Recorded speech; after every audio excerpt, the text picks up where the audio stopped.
Even though Michael Jackson was officially declared dead in 2009, many questions remained unanswered.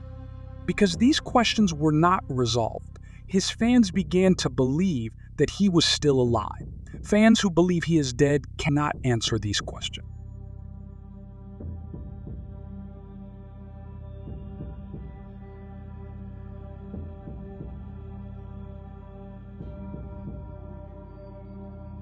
In January 2009, news sites reported a claim from a family friend of Michael Jackson.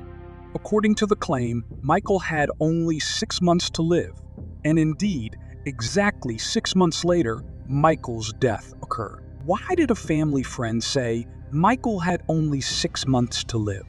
And why did it come true? Was this person aware of Michael's fake death plan? When this claim was brought up, Jackson's spokesperson denied that the star was ill, saying, "Mr. Jackson is in fine health and is in negotiations for a concert tour and TV project." It was June 25 when we received the news of Michael's death. We were all sad, but there were some who weren't. Why was Michael's spokesperson Brian Oxman trying not to laugh when announcing Michael's death on June 25?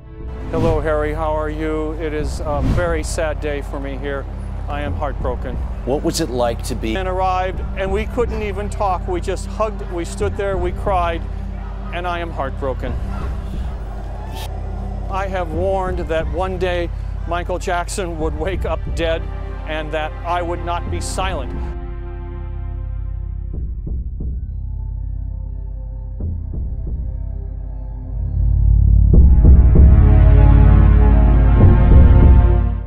The Los Angeles Police Department, LAPD, investigating Michael Jackson's death was desperately searching for lost surveillance footage from the King of Pop's Hollywood home. The LAPD is frantically looking for the missing CCTV footage that could solve the mystery surrounding the final moments of Michael's life. MJ's mansion, a rented house where he spent the last few months of his life, had an elaborate, high-tech security system in place with secret cameras fitted in every hall and corridor. Logically, Jackson's final moments should have been recorded on one of the cameras. But dozens of CCTV tapes from his LA mansion have mysteriously gone missing. Insiders close to the investigation say Jackson's death, possibly his murder, was captured on camera, but the video has not been recovered. There are also gaps in some security camera footage stored on computer hard drives. Police were combing through personal computers recovered from the house. For the moment, it seems the truth is hidden in the rolls of a tape, and that is the missing link that could possibly unravel the mystery of MJ's death. So why did someone destroy every security camera footage? Why did people try to hide the truth?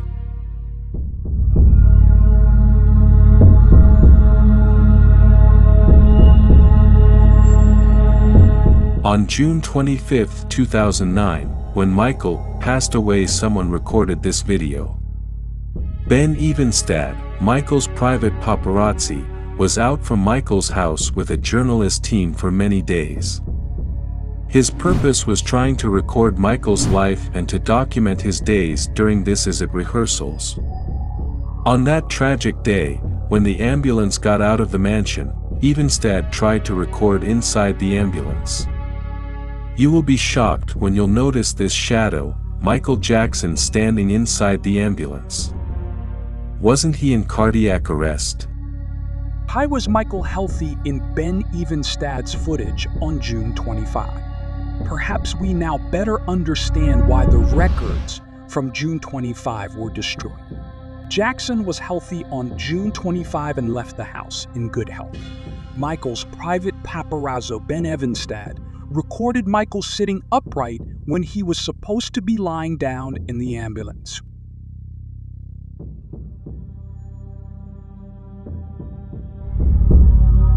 On that same day, Michael's body was transported from the ambulance to a helicopter to get faster to the hospital.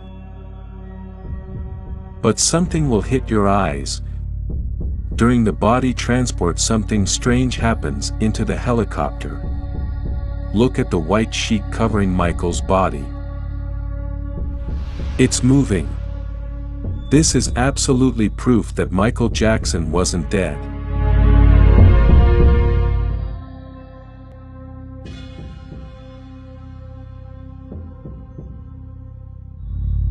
Two days after Michael's death, on June 27, 2009, in front of Michael Jackson's last house, Marlon and Randy Jackson arrive in a car. All the paparazzi and fans were outside to greet and see Michael Jackson's brothers, but the climate didn't seem so sad. In fact, we can see the brothers laughing and smiling with a calm and relaxed mood. Soon after, we can see Marlon Jackson moving his head. It seems he was trying to say something to someone behind him, in the back seats. But that's not all. Look now. Look at the car going away. Haven't you noticed anything? I'll let you see it once again. Marlon. Yeah, that's Marlon. That's Marlon and Randy.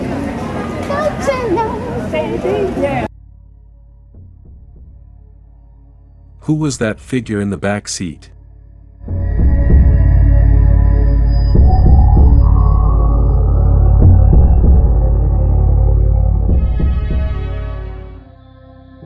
When Dr. Murray was found guilty, people tried to attack him. So why were Jackson's bodyguards trying to protect him? Why were there toy rabbits in the courtroom during Murray's trial? Was Michael Jackson trying to send us a message that he was alive through the symbol of the rabbit, which signifies believe?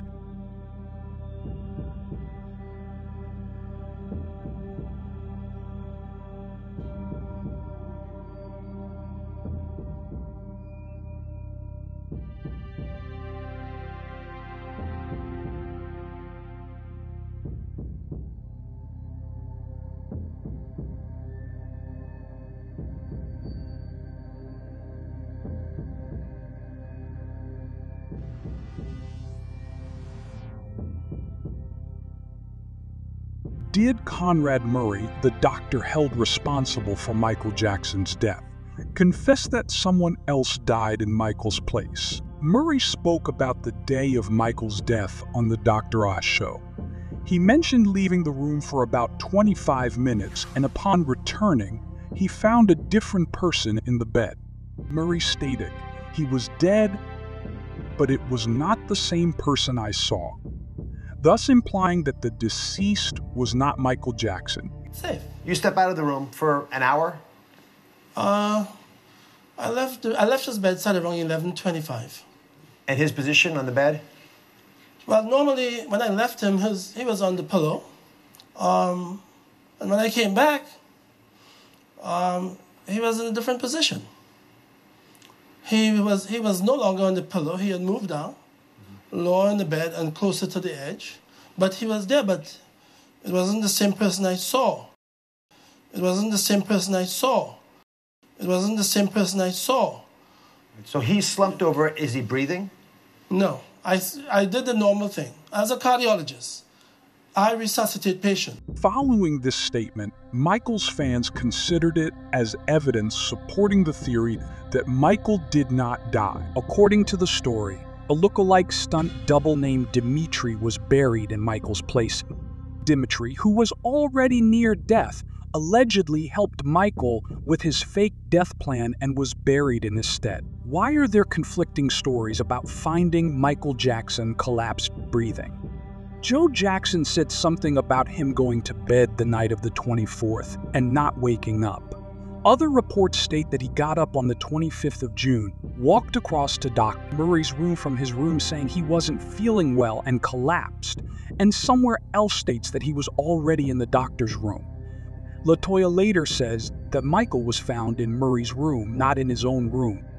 We have also heard reports that Michael Jackson's son Prince was in the room and thought Daddy was joking while he was convulsing on the floor, because he could be quite the prankster. As you know, most of the photos at Michael Jackson's memorial and funeral were from the Liberian Girl video. In the Liberian Girl video, Michael was recording everyone from behind the camera and smiling. I won't go into detail about this because I've already discussed it in previous videos. Katherine Jackson, Michael's mother, was seen shopping at Target for camping gear the day after her son died. She also went to get her nails done on the day of his memorial. Joe Jackson and Jesse Jackson were seen laughing outside the family home less than 2 days after Michael died, while Joe gave a thumbs up to the media. But wait, I won't talk about why the family was happy and laughing at the memorial, because I've already covered that enough in my previous video. What I want to discuss is why the funeral was held in a studio setting with fake scenery. This might explain why there were photos from the Liberian Girl video at the memorial and funeral. Maybe Michael Jackson, who dreamed of being a director, wanted to create the greatest movie in the world. After the ridiculous attitude of the family at the memorial service, the eyes were on the funeral. The ceremony was officially held in a mock studio setting. In this event, which added the chain of evidence, it continued to prove that Michael was alive. You can clearly see what was in that place. You can see a studio light and the fixed background.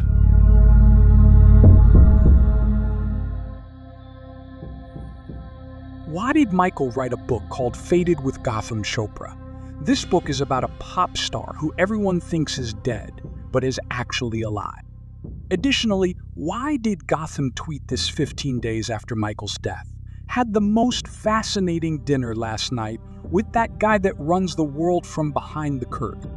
This is clearly a reference to Michael Jackson's Liberian Girl video, where he orchestrates everything from behind the scenes. In other words, Gotham Chopra was implying that he had dinner with Michael last night. Michael's memorial, filled with images from the Liberian Girl video, was held on July 7th.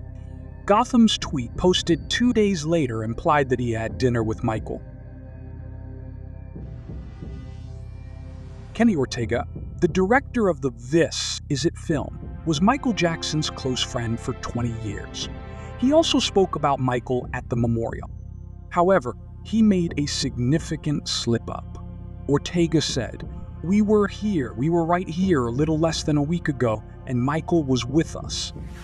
We were here. We were right here a little less than a week ago, and Michael was with us. The date he said this was July 7th, but Michael passed away on June 25th. There are 12 days in between. Despite nearly 2 weeks having passed, Kenny saying that they were here with Michael less than a week ago suggests that he was preparing for the memorial with Michael. Do you think this is a small slip-up or a big one? If you think it's a small one, let me show you a bigger slip-up. Michael was very, very healthy. He had passed physicals for the show. His heart was in, they had said he suffered a heart attack and all this kind of stuff. He was very, very healthy, but Michael was not with us way before he arrived to the airport. What do you mean by that? You had not seen way him before for a he long arrived time? to the hospital. Right. Okay, so you... What a mess, Jermaine. Isn't it? All these interviews, declarations, questions. They make your brain mess up. But as we can hear, you're not telling lies.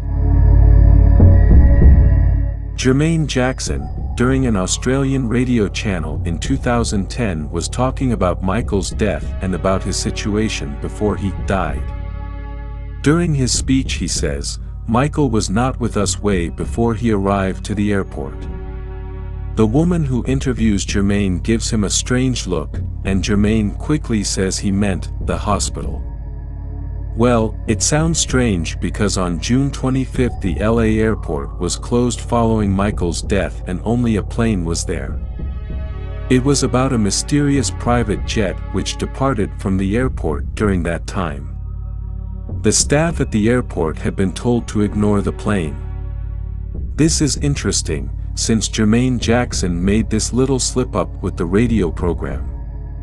Jermaine. There's a big difference between the words EY airport and hospital. Yes, we've come to the end of our video, but there is more evidence available. We have prepared a longer documentary for that, which you can also watch. Don't forget to like and share the video to help spread this information to more people. And if you want to support me for future videos, you can click the thanks button. See you in the next video. Stay with love and goodbye. Yes, but there's all kind of exciting things going on. This is called This Is It, but this is really not it. There is going to be much more going on, but this is definitely it, but it's not the final curtain, no.